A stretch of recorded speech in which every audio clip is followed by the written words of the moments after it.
First off, I want to give all praises and glory to the Most High Yahweh, in the name of His only begotten Son Yahushua.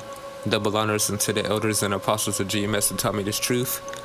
Salutations to all the brothers out there that's teaching this word in truth and sincerity, and peace, blessings, and healings onto the elect. And today I got a couple of articles, because World War III is heating up. And usually I don't do this, but I'm going to get some scriptures first, and then I'm going to get into the articles I got. So this is Revelation. Well, let me get the articles I got. Chinese forces killed 3 Indian troops during first deadly border clash in nearly 50 years. The next one I got is, in major escalation, North Korea blows up South Korean leasing office. And then the next article I got is, Putin says Russia will soon be able to counter invincible hypersonic missiles weapons. So, I'm going to get the scriptures. This is Revelation 8 and 13. And I beheld and heard an angel flying through the midst of heaven, saying with a loud voice, Woe, woe, woe, to the inhabitants of the earth, by reason of the other voices of the trumpet of the 3 angels which are yet to sound. Woe, woe, woe is talking about World War I, World War II, and World War III. This is Revelation 9 and 12. One woe is past, and behold, there come 2 more woes hereafter. One woe is past, World War I is over, 2 more woes hereafter, right? This is Revelation 11 and 14. The second woe is past, and behold, the third woe cometh quickly. The second woe is past, World War II was over, and behold, the third world war cometh quickly. Yeah, World War III. So we know what's coming. And after World War III is the kingdom of heaven, point blank period. So, we're excited for this to happen, those who are in the know. So, first article I'm going to read, Chinese forces killed 3 Indian troops during first deadly border clash in nearly 50 years. Following days of escalating tensions between the 2 nuclear-armed neighbors, Indian Army officials confirmed that 3 troops, an officer, and 2 soldiers, to be more precise, had been gunned down by the Chinese forces during a violent face-off in Galwan Valley in the Lakak region, which rests along the country's border with China on Monday night. A statement from the Indian Army says both sides were meeting to diffuse tensions building up on the border in the last several weeks. Other reports indicate the soldiers weren't shot but had been killed during a rock-throwing melee, reminiscent of another border incident back in May where both sides reported injuries. A statement from the Indian Army says both sides were meeting to diffuse tensions building up at the border in the last several weeks. Other reports indicate the soldiers weren't shot but had been killed in a rock-throwing melee, very similar to what happened in May along the border when both sides reported injuries. I didn't kill him, man. We was just throwing rocks at each other. That shit sounds stupid. The loss of lives on the Indian side includes an officer and 2 soldiers, the statement said. Senior military officials of the 2 sides are currently meeting at the venue to defuse the situation. And they're not going to be able to defuse the situation because Yahushua Mashiach is stirring all this up. This is the first confrontation between both sides in which soldiers have died since the mid-1970s. China also confirmed that it suffered casualties in a border clash with India, as the Global Times affirmed. Chinese Foreign Minister's spokesman Zhao Lijiang said Tuesday that a clash broke out between China and India's border defense troops in the Galwan Valley. He said, Indian troops crossed the border for illegal activities and launched provocative attacks against Chinese personnel, and the Chinese side has logged a strong protest and solemn representation. For the last month, both sides have been beefing up their defenses along the Himalayan border. India media reports up to 10,000 Chinese soldiers have invaded border territory. China wants to deploy helicopter drones along Indian border as tensions soar. China has been more assertive in defending its border and territorial claims in the post-corona world. In recent months, Beijing has launched the war drills in South China Sea and flew military planes around Taiwan. The border clash resulted in a decline in the rupee and Indian sovereign bonds. Discussing the impact on local markets, Harsh Agarwal, a trader with First Rand Bank in Muwabi, told Bloomberg the news has rattled the market sentiment, and that's getting reflected in market moves. So, them going back and forth is fucking with the market. Because how about Shah's fucking with the market all over the world. He's bringing it down. He's crashing the system. These nations gonna go to war for the resources. So the next article I got is in major escalation, North Korea blows up South Korean leasing office.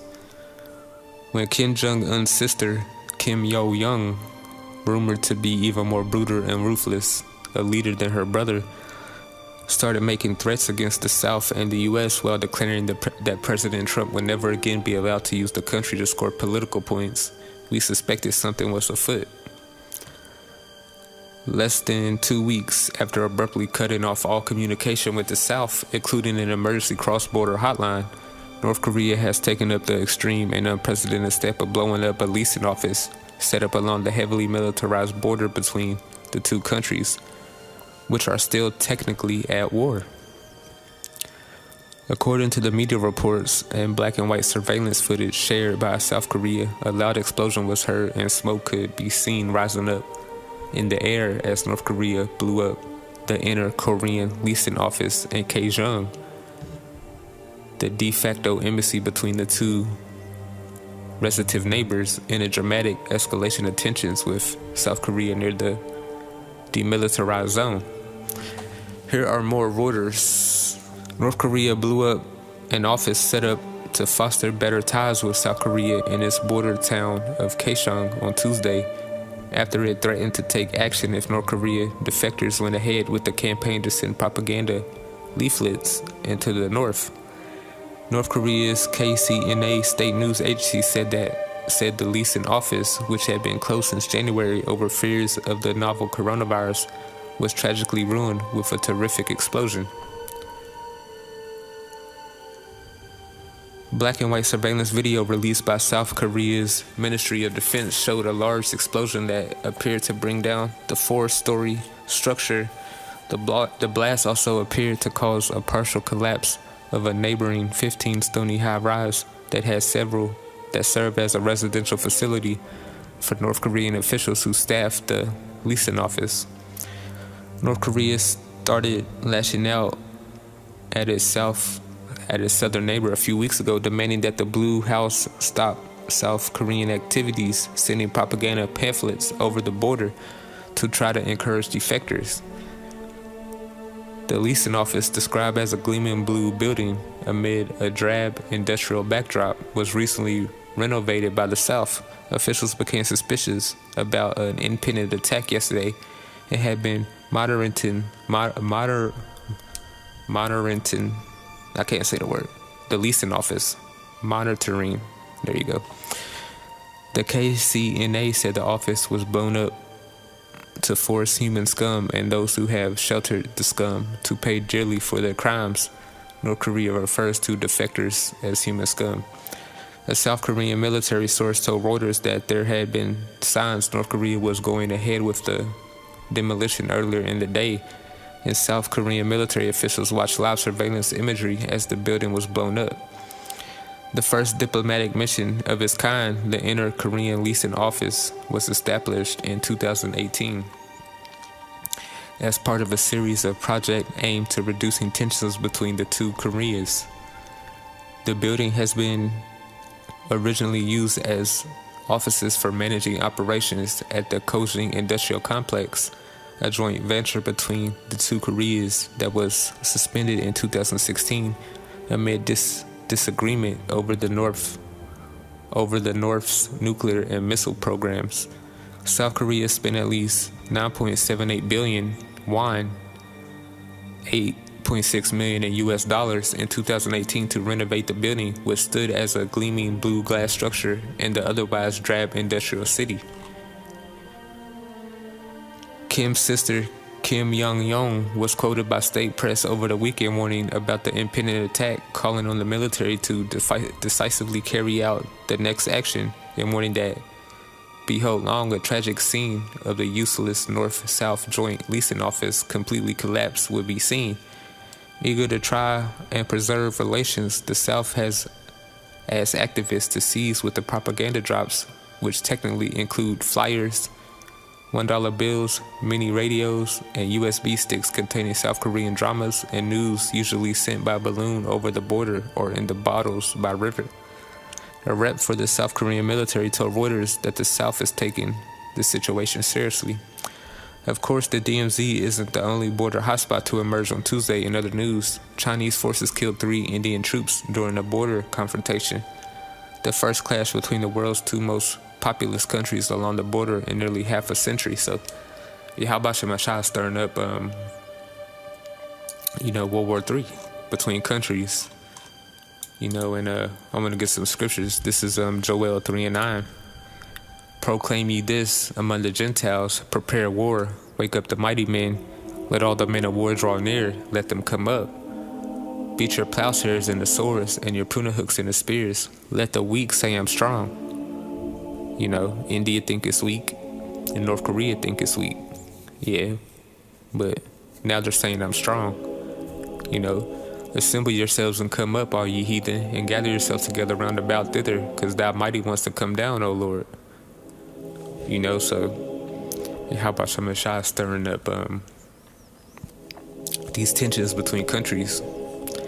This is Isaiah 9:5. For every battle of the warrior is confused with noise, and garments rolled in blood, but this shall be with burning and fuel of fire. World War I, World War II, was okay with missiles and all that, but World War III is going to be fuel of fire completely, straight missiles. You know what I'm saying? Straight blowing up people, straight disintegrating people. This is Isaiah 13:4. The noise of the multitude in the mountains, like as of a great people, a tumultuous noise of the kingdoms of nations gathered together. The Lord of hosts mustereth the host of the battle.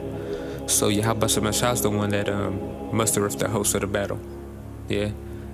Thou come from a far country, from the end of heaven, even Yahweh and the weapons of his indignation to destroy the whole land. So Yahweh Shah is the one that made these missiles. You know what I'm saying? How ye, for the day of the Lord is at hand, and shall come as a destruction from the Almighty.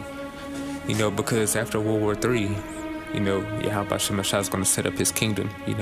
In the midst of all that, Yahweh Shah is going to return, and take down the rest of the enemies that's in World War III and save his elect. But I got another article I want to get. It says, Putin says Russia will soon be able to counter invincible hypersonic weapons. Yeah. And let's get it.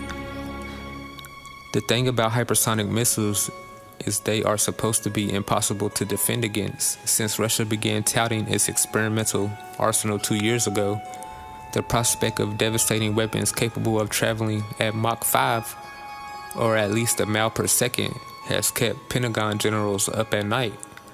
The hypersonic threat is real. It is not imagination, Air Force Lieutenant General Samuel Greaves told a DC defense conference in 2018. Greaves' comments come amid reports that assets Russia will be capable of fielding a hypersonic glide vehicle, a weapon that no country can defend against, by 2020. A report at the time underscored alarmingly the indefensible superweapon, but Russia President Vladimir Putin says the Kremlin will soon have the technology to defend against it. This as more and more information has been slowly revealed concerning the U.S. Department of Defense owned multiple billion-dollar hypersonic program.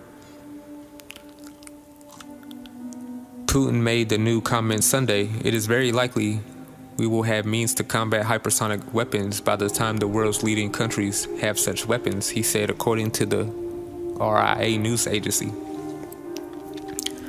Russian state media further said Putin referenced an emerging hypersonics arm race. The Russian president said that Russia's rivals will soon be surprised when they learn the Russian armed forces will be able to combat them. Putin's words, as conveyed by RT, were paraphrased as follows: other nations are hastily designing their own hypersonic weapons, but by the time they are acquired, the Russian military will have learned how to shield the country from them, President Vladimir Putin said. The world's leading military powers will eventually succeed in developing the ultra-fast weapons, President Vladimir Putin told Russia One TV. Russia, meanwhile, which seems to be leading the race for hypersonic dominance, won't be caught off guard once that happens, he pledged. I think that we can pleasantly surprise our partners with the fact that when they get these weapons, we will have the means of combating them with a high degree of probability. Prior U.S. intelligence reports predicted that Russia could possess battle-ready hypersonic weapons by mid-2020. However, at this point, it seems unlikely given recent apparent major setbacks in Russia's testing hypersonics. These prior reports also described a Russian weapon the U.S. is currently unable to defend against, which has previously undergone reported successful tests, namely the hypersonic glide missile capable of carrying a nuclear warhead, dubbed Avangard. Putin had previously called the Avangard invincible.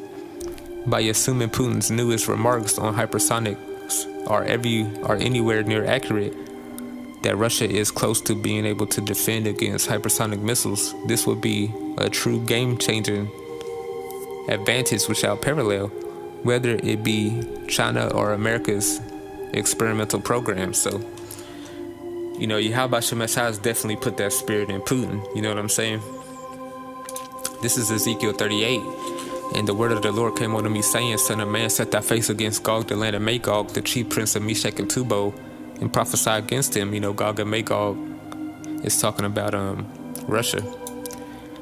And say, thus say the Lord God, behold, I am against thee, O Gog, the chief prince of Meshach and Tubal, and I will turn thee back and put hooks into thy jaws. And I will bring thee forth, and all thy army, horses and horsemen, all of them clothed with all sorts of armor, even a great company with bucklers and shields, all of them handling swords. So Yahweh Shemeshai is getting Russia ready for war too. That's why they're making the Avangard. That's why they're making a system that can stop the Avangard. Because Yahweh Shemeshai has opened up his armory for the heathen.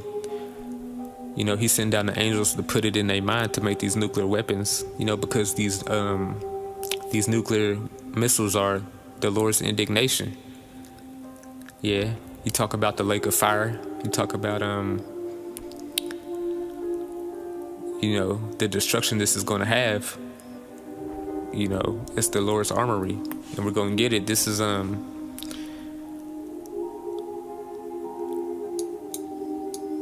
Isaiah 54:16. Behold, I have created the smith that bloweth the coals and the fire, and that bringeth forth an instrument for his work. And I have created the waster to destroy. So Yahweh Shemeshai has given them the blueprint. He put it in their scientists' mind to give them these weapons. The Avangard, whatever the U.S. makes, whatever these other countries make. Yahweh Shemeshai put it in their mind to make it, to destroy each other with it. This is Jeremiah 50:25. Yahweh have opened his armory and have brought forth the weapons of his indignation, by these scientists or these heathen. Yeah. For this is the work of Yahweh of hosts in the land of the Chaldeans. You know what I'm saying? So Yahweh Shemeshai has definitely gave these heathens the nuclear capable mind to make these devastating weapons, because these are the weapons. This is the second death. He gave them the power of the second death and the lake of fire.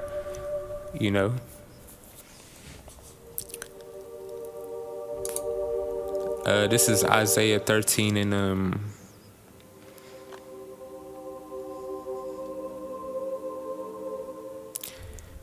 13 and 17. Now this is talking about Russia destroying America, really, and they're going to destroy America, there's no doubt about it, with nuclear weapons. This is Isaiah 13 and 17. Behold, I will stir up the Medes against them, which shall not regard silver, and as for gold, they shall have no delight in it. So Russia's not going to care about gold and silver. They're just going to destroy America. Their bows also shall dash the young men into pieces, and they shall have no pity on the fruit of the womb. Their eyes shall not spare children. So when they shoot those missiles over here, they're not going to care about children and all this other shit. They're just going to try to destroy America off the face of the earth. And Yahweh Shemashah has put that in their mind, like it says in Ezekiel 38. I will turn thee back and put hooks into thy jaws. I will bring thee forth. So Yahweh Shemashah is bringing Russia forth to do this. And they can't escape it, because this is prophecy. And Babylon, this is basically America. And America, the glory of the kingdoms, the beauty of the Chaldees' excellency, shall be as when Yahweh overthrew Sodom and Gomorrah. And how did Sodom and Gomorrah get destructed? By concentrated fire. But Yahweh Shemashah is going to make them, Yahweh Shemashah gave them the blueprints to make these nuclear capable weapons, which was in Yahweh Shemashah's armory. And he's going to make them kill each other with it, which is a beautiful end, what I'm saying? And after World War III and all this destruction happens, the kingdom of heaven is going to be set up on this earth. Yeah, the earth ain't going to be all the way destroyed, But, that's all I wanted to get today. Double honors unto the elders and apostles of GMS who taught me this truth. And call Halal, Yahweh Bahashem Yahushai, Bahashem Rahach Kodash.